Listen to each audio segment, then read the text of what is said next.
Welcome to rjcxd. Today we are reviewing season 6 of Game of Thrones with your host, Shame, John. shame. My name is Christian, and that's John. We're doing Game of Thrones Season 6 review. Let's get out of the way first. John, what are the positives of this season, characters and all? What do you think? There are a lot of satisfying character developments, the season, especially with Sansa. Oh, definitely. She really came around.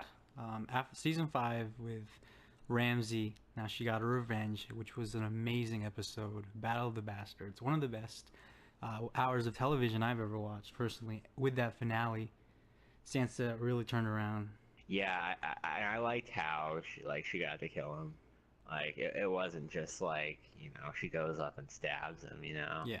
She got to use something against him And that he had used in the past to kill people. And that smile, she was about to leave for a second. Then she looked back. It was very it was very her subtle. acting, subtle. I really liked how Sophie Turner turned around that character. But speaking of the Starks in general, this really was the season of the Starks' redemption. One of the main focuses. Seriously. Yeah, go ahead. Yeah, because I don't know, they've been through some stuff. They've been through some stuff. Yeah. That's to say the least. Speaking of going through stuff and things, the person who knows absolutely nothing, you know nothing, Jon Snow. This is Jon Snow's best season in my opinion. He got revived by the Red Priestess, Melisandre, whatever her name is, and he came back to life. What an interesting arc that was, reuniting with his sister Sansa, or stepsister, or half-sister, but now they're actually cousins, because guess what? R plus L equals J. What did you think of that? Out of all the fan theories, I thought that was the most plausible.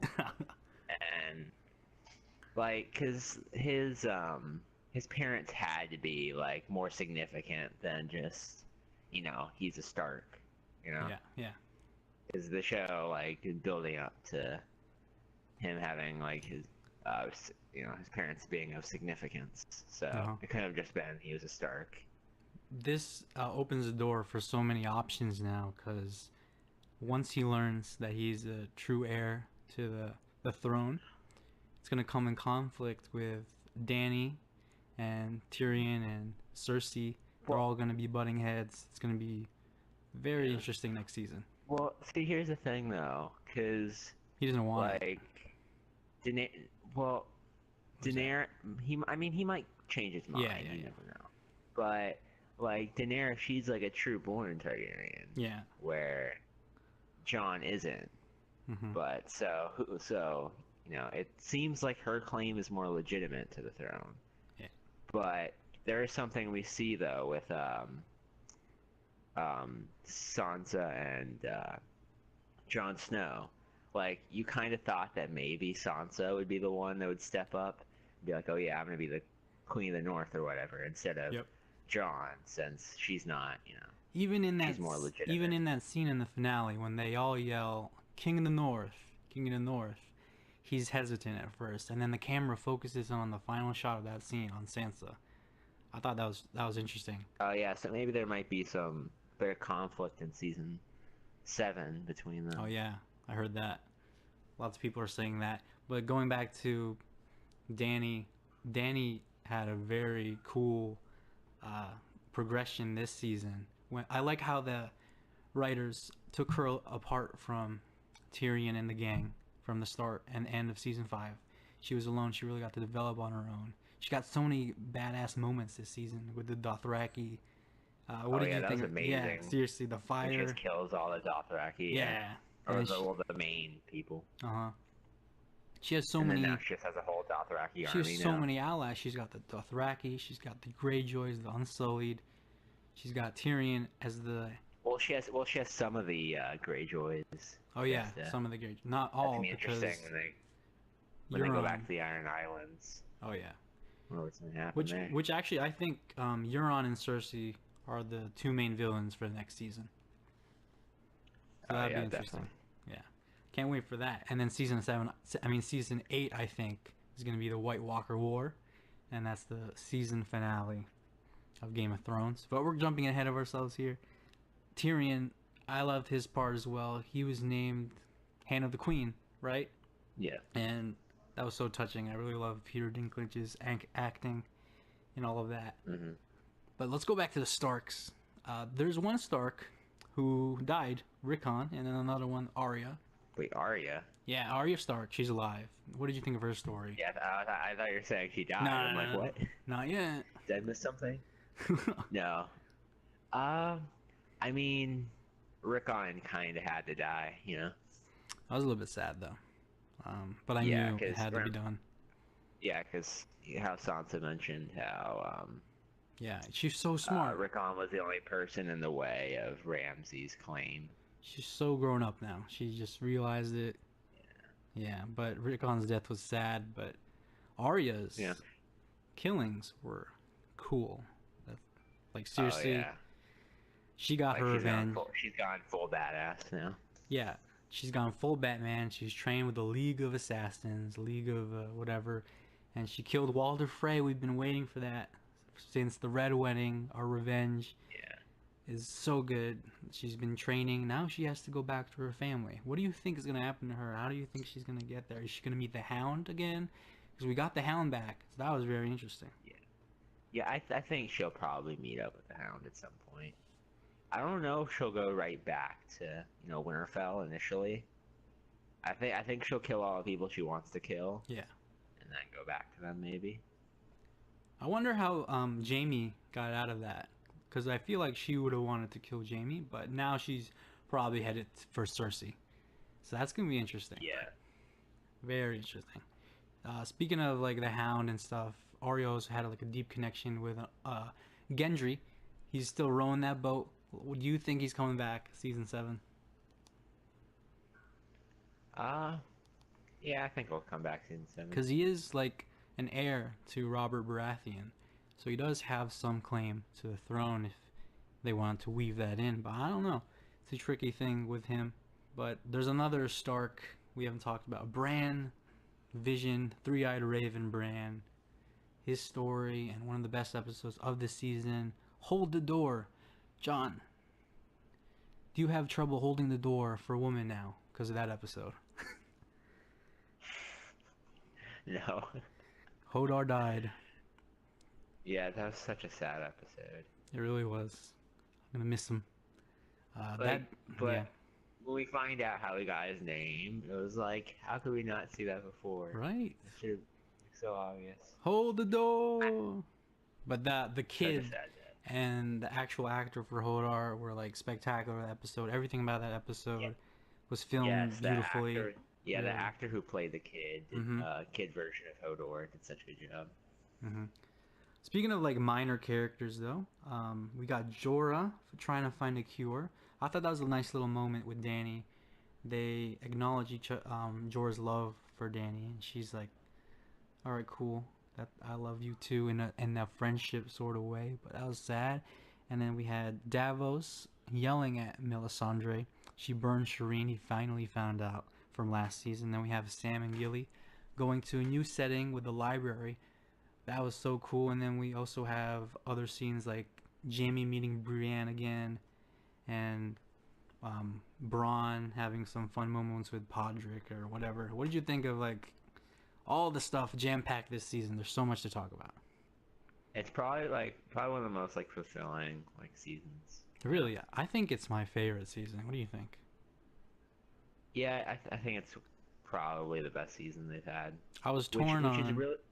Which is really weird because people weren't sure how the season was going to work out because it's the only season so far that's gone past the books. And they did it wonderfully.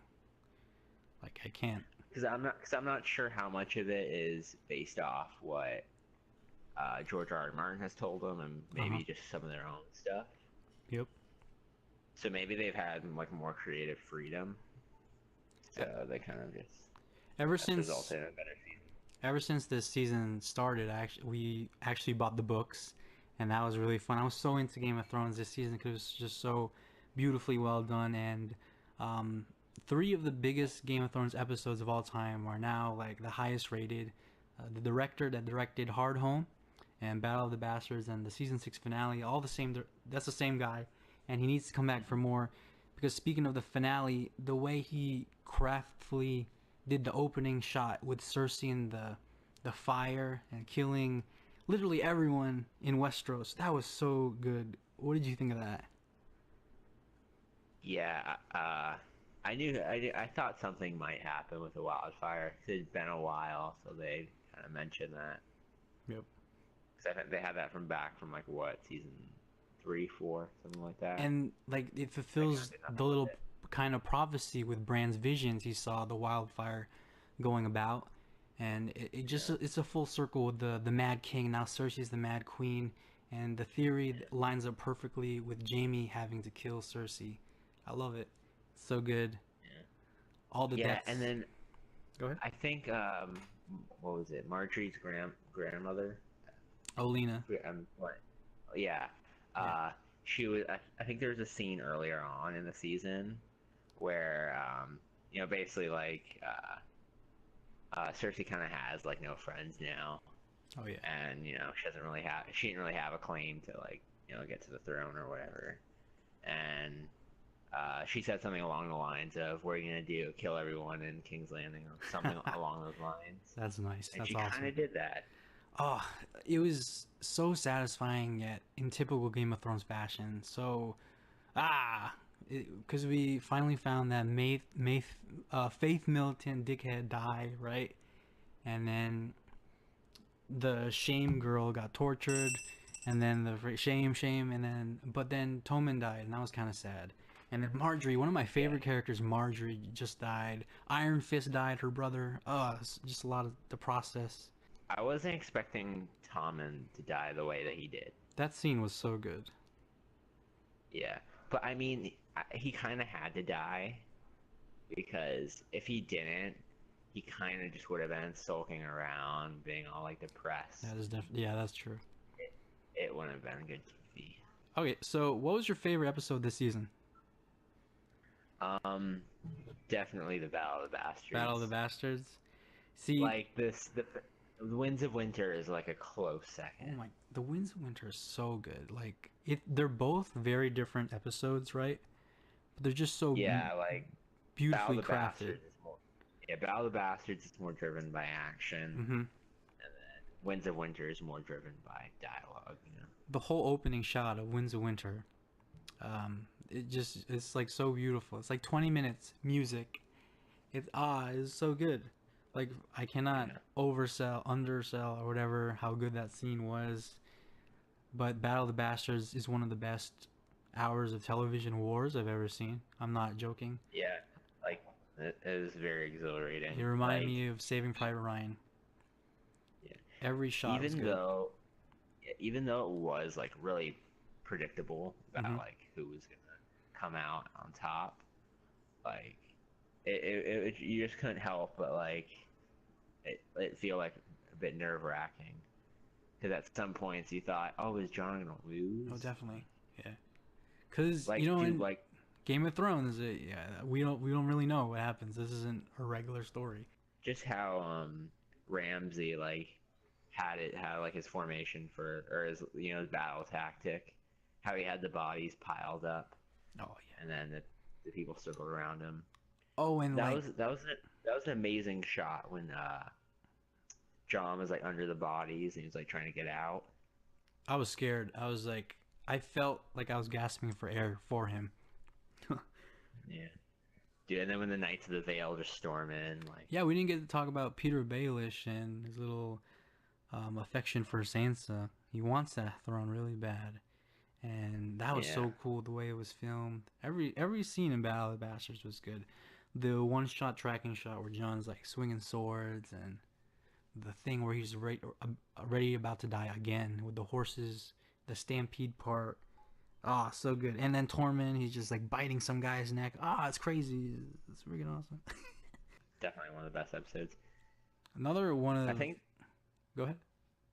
Oh, I think the guy who directed that episode and the last episode, like, I think he should just direct every last 2 episodes. Yeah, definitely. Of every season run out. Yeah. He's proven that He really should. I think his name is Miguel something. I don't remember his last name, but he also directed Hard Home. He's so good at action and set pieces, the final conclusions of it all. Game of Thrones always has like the climax on episode 9, and the 10 is usually the resolution. I wish more shows would do that. The writing of Winds of Winter reminded me kind of like Breaking Bad's episode of Ozymandias in a way. It was so good. I'm like at a loss for words, but it's a little bit sad now because Game of Thrones is almost ending. You got season 7, I think, is like 7 episodes, and season 8 is like 6. So yeah, and that'll be the last season. All right, we're gonna wrap this review up, but just I want to say some final things for the next season. It's gonna be an epic war. Seriously, Dany has a lot of armies now. She's gonna go after the throne against Cersei. We've got the White Walker threat coming in. Bran is gonna tell Jon about his true parentage. I love the stuff with Theon and Yara going to Dany, and they have that. They're really trying to push this girl power thing in the show, and it's really well written. We got Dany and Cersei and Yara. They might lead the whole 7 kingdoms for all we know. Another thing is, I really like the redhead beard guy that's friends with Jon, Tormund. He's really cool. And finally, where do you think the Red Priestess Melisandre is going? Is she going to meet up with Arya? Because in season 2 or season 3, she mentions to Arya, we will probably see each other again. What do you think to finish off this review? Yeah, I think they'll definitely meet up again. That's, I no doubt about it. Uh-huh. I don't know where else she'd go. Yep. All right. Well, that about does it for our review of Game of Thrones Season 6. Thank you for watching. I'm